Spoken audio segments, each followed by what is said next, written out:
well, what kind of city do we want to build? Why can't we have a subway? We've told ourselves we can't do this. Why not?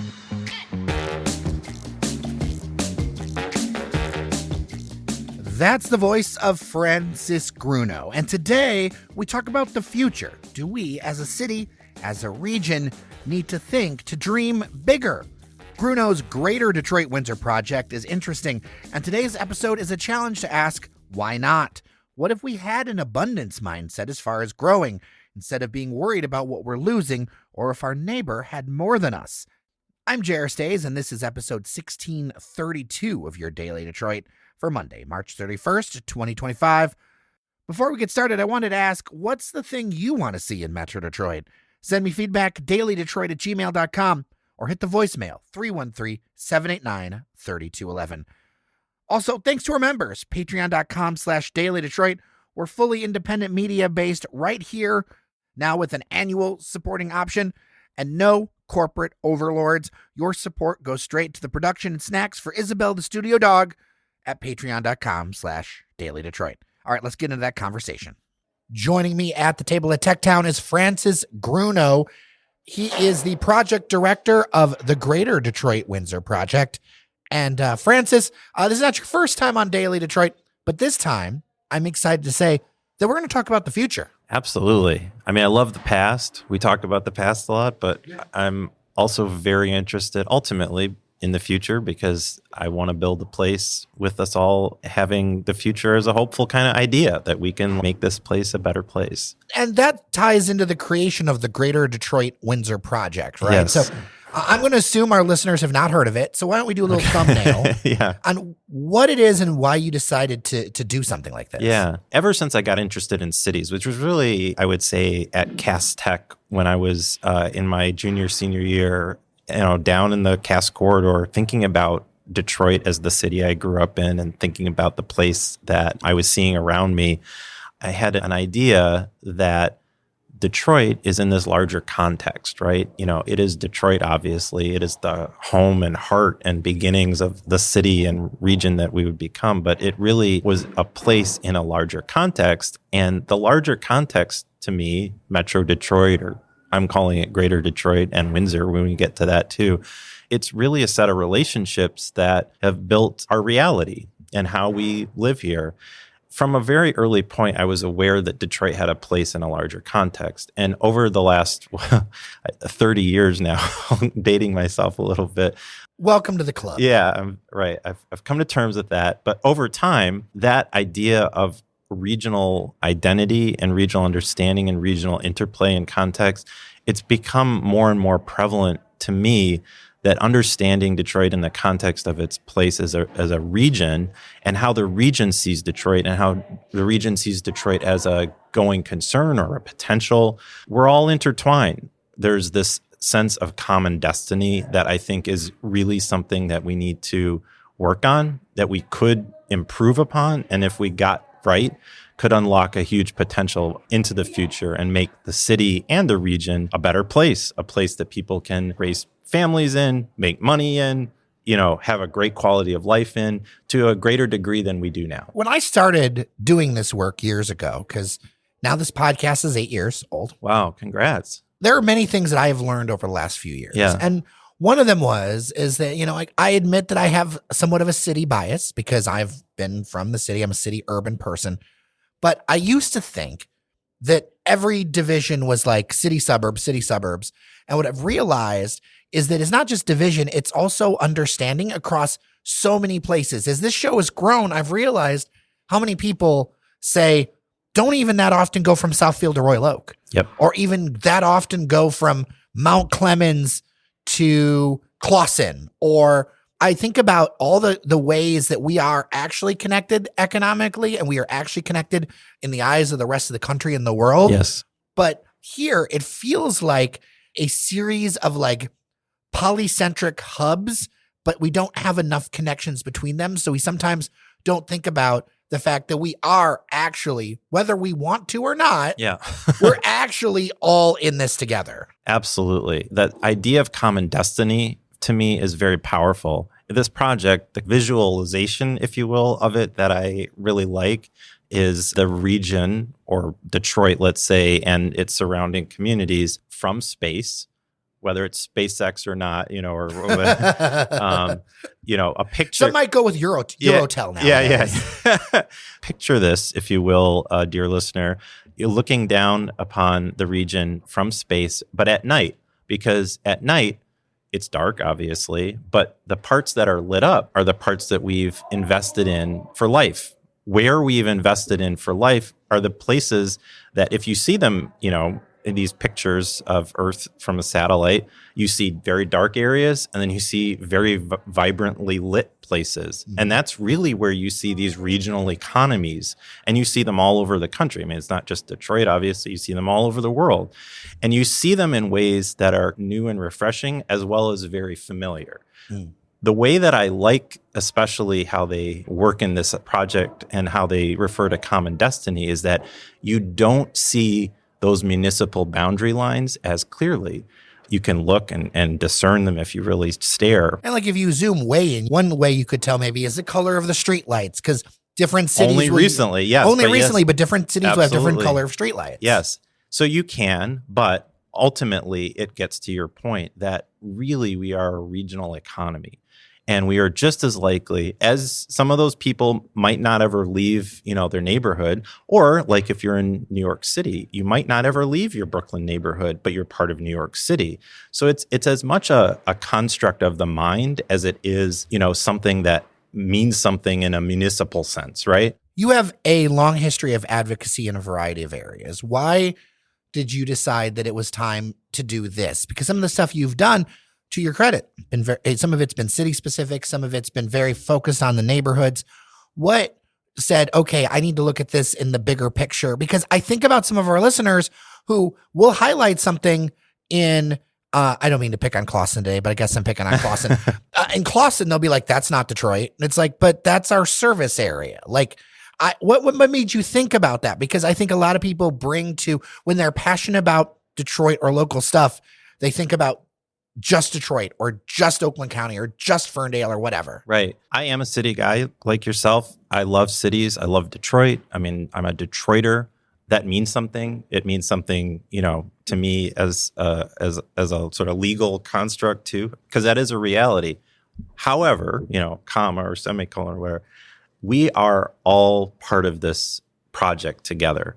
And the better off we are as Detroiters, the better off we are as folks living in Clawson and, Dearborn, New Baltimore, Windsor, I'll make a claim for that too. We're all part of this regional economy, and the better we do together, the better we do together.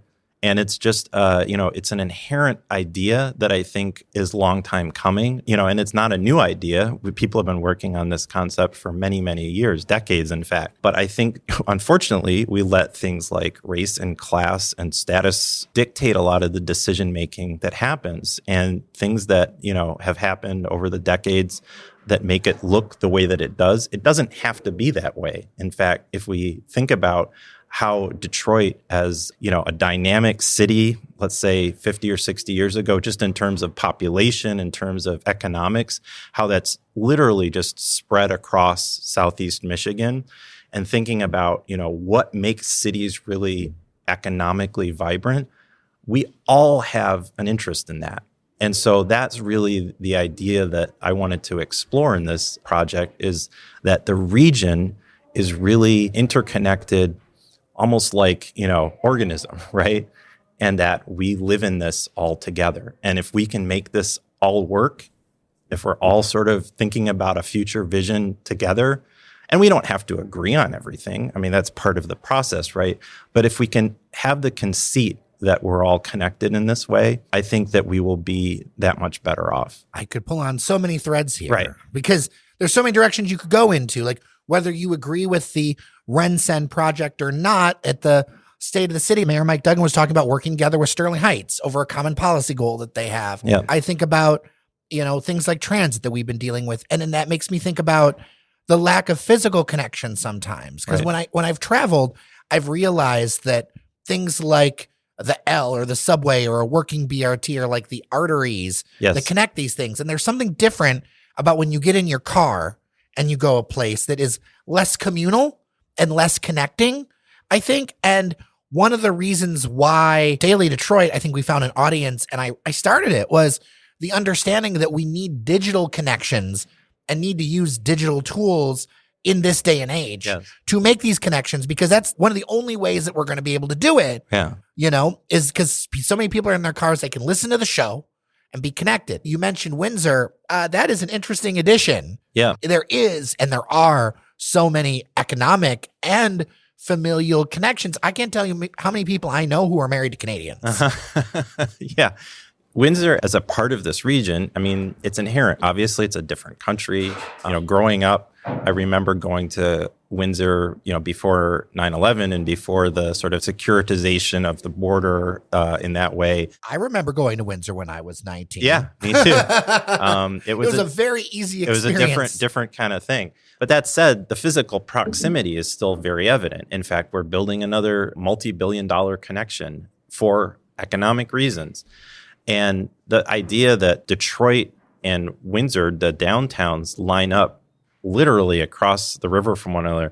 Part of my transit fantasy is if you were to build a subway, for example, in this region, why wouldn't you connect Detroit and Windsor? Why couldn't you take the Woodward line right across the Detroit River and it goes right up Ouellette? You used to be able to walk across the Ambassador Bridge, for example. Folks in Windsor who I've actually met through this project, and it's been great. It's very interesting to get their perspective on it. They see Detroit, obviously, because they literally see this huge skyline looming across the river, and they feel and understand an intimate connection. And it's the auto industry, obviously, but it's this idea of settlement over the hundreds of years, and that these families, there are these traditions, and as separate as they are as countries, and there are cultural differences. I've just learned about Windsor pizza recently, which is something I didn't really know about. The idea that Windsor and Detroit have common interest and common destiny, to me, is that much more compelling. Another flavor of this is that by including Windsor in the name, Greater Detroit Windsor Project, it perks up people on this side, because it's like, well, what does Windsor have to do with this? Because we so often get caught up in our own, metro fragmentation, right? Like, why, if I'm in Clawson, do I care about downtown Detroit? Oh, but Windsor is involved. What's that about? So it has actually opened up some conversations by including Windsor as a concept, because people say, well, what about us? And that's interesting. Do we, as a set of cities and communities, do we need to dare to dream more? Yes, absolutely. We find ourselves in a place that has seen so much investment, so much disinvestment. It's changed, right? And it feels like we don't have the control of that destiny. These are big economic factors that play in.